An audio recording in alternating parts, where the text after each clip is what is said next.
හරි පුතේ. අද අපි සාකච්ඡා කරන්නේ పూర్ව රාජ්‍ය සමය කියන පාඩම. මේක අපොස සාමාන්‍ය පෙළ විභාගයට ගොඩක් වෙලාවට ප්‍රශ්න හැදෙන පාඩමක්. ඒක හින්දා අපි බලමු සරලව මොකද්ද මේ పూర్ව රාජ්‍ය සමය කියන්නේ කියලා. පුතේ పూర్ව එකක් රාජ්‍ය එකක්. పూర్ව කියන්නේ පුතේ පෙර. හරිද?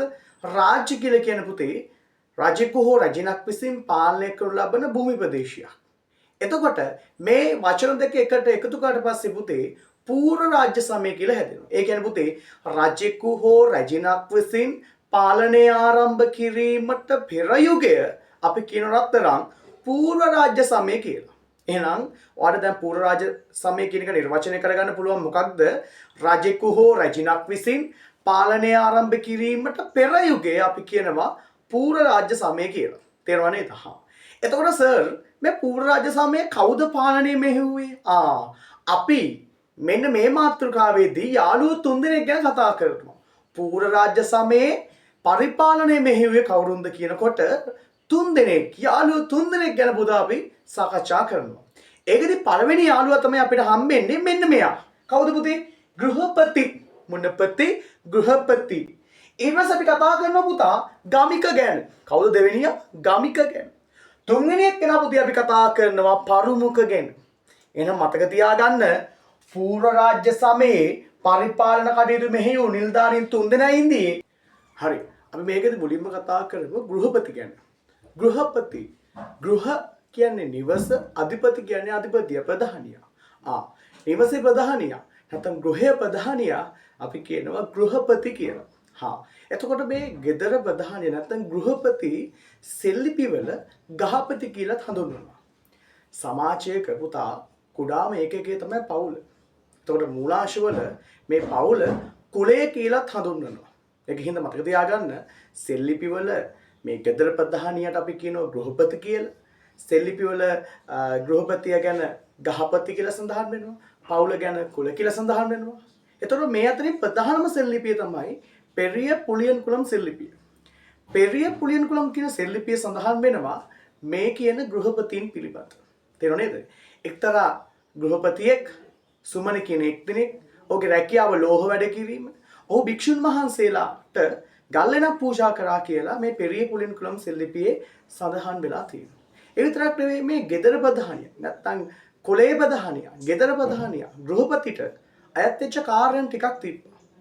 තමන්ගේ පවුල නඩත්තු කිරීම, විශේෂ අවස්ථාවල පවුල නියෝජනය කිරීම මේ ඔහුට පැවරලා තිබ්බ කාර්යභාරය. එහෙනම් මතක තියාගන්න ගෘහපතිය කියලා කියන්නේ ගෙදර ප්‍රධානියා. ඔහුව සෙල්ලිපිවල ගහපති කියලා හඳුන්වනවා. ඒ විතරක් නෙවෙයි ඔහුට අයත් කාර්යභාරයන් ගැන සඳහන් වෙන ප්‍රධාන සෙල්ලිපියක් තමයි පෙරිය පුලියන් කුලම් සෙල්ලිපිය කියලා කියන්නේ. ගෙදර පවුල නියෝජනය කිරීම. ඒ විතරක් නෙවෙයි ඔහුගේ පවුල රැකබලා ගැනීම ඔහුට අයත් ප්‍රධාන කාර්යයක් වුණා. මෙන්න මෙයා තමයි ගෘහපති කියලා කියන්නේ. ඊට පස්සේ පුතේ අපි සාකච්ඡා කරමු ගමික ගැන. කවුද ගමික කියන්නේ? ගමික කියන්නේ ගමේ ප්‍රධානියා. ගමික කියන්නේ කවුද? ගමේ ප්‍රධානියා. දැන් අපි කලින් කතා කරන්නේ ගෘහපතීන් ගැන. ගෙදර ප්‍රධානියා තමයි ගෘහපති. ඒතකොට ගමේ ප්‍රධානියා තමයි ගමික. අතීතයේ මේ ගමික කෙනෙක් තෝරගන්නකොට ප්‍රධාන සුදුසුකම් දෙකක් ගැන අවධානය යොමු කරලා තියෙනවා. මම නෙවෙයි මේක කියන්නේ. ජාතක අටකතාව සහ සමන්ත පාසාදිකාවේ තමයි මේ කතාව සඳහන් වෙන්නේ. හරිද? ගමික කෙනෙක් වෙන්න නම් අතීතයේ යාට සුදුසුකම් දෙකක් තියෙනවා. එකක් තමයි පුතේ පළවෙනි එක තමයි ධනය. ගමික කෙනෙක් වෙන්න නම් යාට තියෙන පළවෙනි එක මොකක්ද? ධනය. දෙවෙනි එක තමයි දරුවෝ බලය. දැන් ඔයාගේ විභාගෙදී අහුවොත් එහෙම ගමික කෙනෙක් වෙන්න නම් එයාට සුදුසුකම් දෙකක් තියෙන්න ඕන. මොකද සඳහන් වෙන්නේ සමන්ත පාසාදිකාවේ ජාතක අටකතාවේ. එකක් තමයි ධනය, අනිත් එක තමයි මොකක්ද? බලය. මෙන්න මේ සුදුසුකම් දෙක තියෙනවා නම් ඔහු අතීතයේ ගමික කෙනෙක් නැත්නම් ගමේ ප්‍රධානියෙක් වුණා. මෙන්න මේ ජාතක අටකතාවේ සඳහන් වෙනවා මෙන්න මේ දෙක. කියන්නේ ධනයයි බලයයි කියන දෙකම තියෙන්න ඕන කියලා ගමිකවරයෙක් පිළිබඳ. ඒ වගේම තමයි මේ ගමිකවරු ගැන කතා කරනකොට ප්‍රධාන සෙල්ලිපිය. හරිද? සිතුල්පව සෙල්ලිපියේ සඳහන් වෙනවා මේ ගමිකවරු පිළිබඳව. ඒකේ ගමිකවරු තුන්දෙනෙක් ගැන සඳහන් වෙනවා.